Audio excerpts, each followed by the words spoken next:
got our 80-gallon reservoirs. These are what we're going to be using for our trays. Just cutting the tops. We're making them out of PVC board. It's waterproof and really nice. This will sit at top of the reservoirs to complete the Rdwc trays.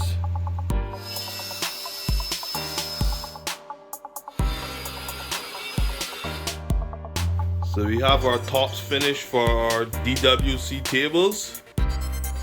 PVC board, we just put them on.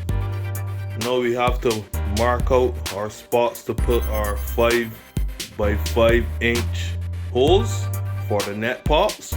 We're going to be doing 12 plants in each tray, so we need 12 holes. So we lost a little bit of footage. We're going to continue from here. We only have one problem. This drill burnt out. It's a cheap drill, had it probably like 6 years now.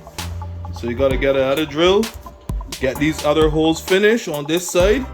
Then we're gonna use this to get a template out there for the other one. Mark out those ones, get that cut out. I borrowed the drill from my neighbor. Got it all set up. It's getting dark outside. What we're gonna do, we're gonna take this outside and finish these holes because right now it's kicking up too much dust in here. And I'd rather not clean up all that fine particles. I'm gonna take this outside, cut out these holes. We also have to drill some holes at the side for the bulkheads, some 3-inch bulkheads to connect the two units together. So the best way I find to cut these holes is to put the drill in reverse. So you put it in reverse, you get a cleaner cut.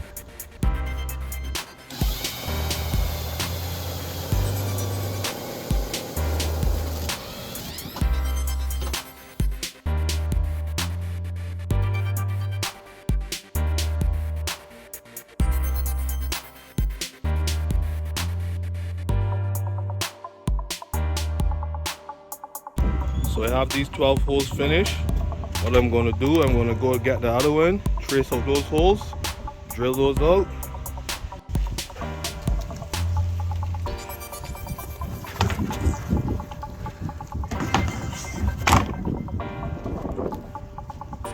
Now I use this as a template to cut out those other holes.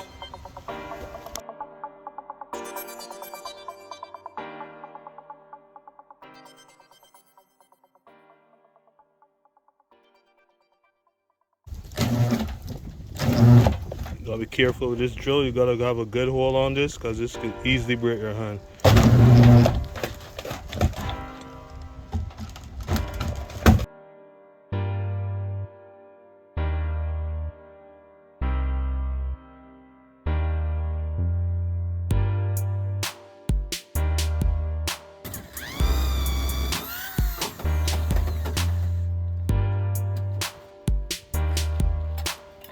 After we finish that now,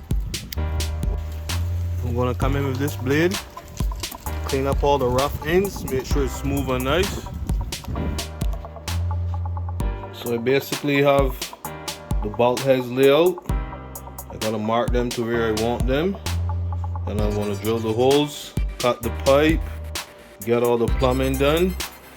We got the epicenter here, the reservoir. Gotta get this done. After that, you gotta get the chiller in, get the chiller plumbed up. Gotta say a big shout out to the B&B Hydroponic Gardens. I got majority of my supplies to do this build from there. Just got our net pots. All fit in there nicely. Got some Let's Start. That's going to be in the hydroponic cloner. Start my clones. Picked up this cloner here from them to there too as well. Gonna be doing an unboxing and review of that. So we on our way. So if any of you guys in Canada, go check them out. They have a website there. They have Sizzle and everything, so you could do your payments online. That could help you out. You know, if you don't have all the cash one time to do a complete payment. They have Sizzle, hook you up. It also helps with your credit, helps build your credit as well. So check that out. Support local hydroponic stores.